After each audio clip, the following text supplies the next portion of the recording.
Caroline Noyer, Israël a mené des dizaines de frappes contre des installations militaires et nucléaires en Iran cette nuit. État d'urgence décrété, espace aérien fermé. Le pays se prépare à une riposte imminente. Oui, tension absolument maximale dans la région. Téhéran promet une réponse forte. Le guide suprême menace Israël d'un sort amer et douloureux. L'État hébreu est donc finalement passé à l'offensive. Dans la nuit, des dizaines de bombardements. Les cibles, vous l'avez dit, sont militaires et nucléaires. Le site de Natanz, par exemple, dans le centre du pays, a été touché. C'est ce que confirme l'AIEA. Benjamin Netanyahou salue une première phase réussie au cœur même, dit-il, du programme d'enrichissement de l'ennemi.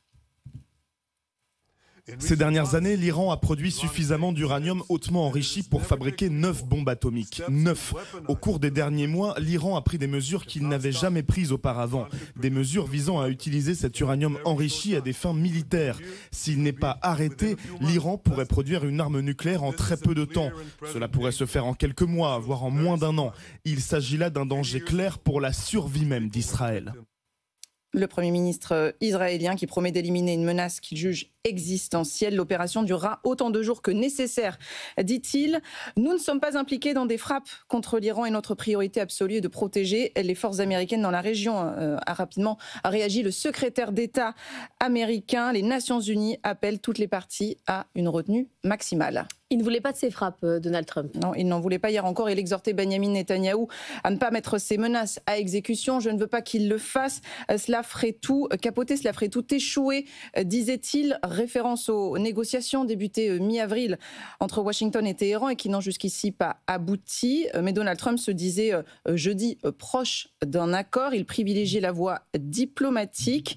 Son envoyé spécial, Steve Witkoff, se préparait d'ailleurs à partir pour Oman ce week-end pour une nouvelle série de discussions. Alors le fait qu'Israël soit intervenu malgré tout sans le soutien des États-Unis et même contre la volonté du président, eh bien cela place Donald Trump dans une position extrêmement délicate. Il est désormais face au plus grand défi de sa présidence, estime un analyste sur CNN. Ses relations étaient déjà tendues avec le Premier ministre israélien, avec lequel il est en profond désaccord depuis des mois sur Gaza. Les deux hommes ont eu un échange tendu lundi. Trump a insisté une nouvelle fois sur la nécessité d'un cessez-le-feu dans l'enclave palestinienne, tout en appelant Netanyahou à ne pas mettre en péril ses négociations avec Téhéran. Du coup, que peut faire Donald Trump maintenant ? Soutenir l'allié historique, poursuivre sur la voie diplomatique avec Téhéran, ou les deux. Cela dépendra notamment de l'ampleur de la réponse iranienne. Donald Trump pourrait se retrouver tiraillé entre les différentes franges de son propre parti. Il avait promis, on le rappelle, une politique non interventionniste. Il avait largement critiqué les opérations militaires menées par ses prédécesseurs. Des dizaines de milliers de soldats américains sont postés au Moyen-Orient. L'Iran ne doit pas prendre pour cible les intérêts ou le personnel des États-Unis, met en garde Marco Rubio.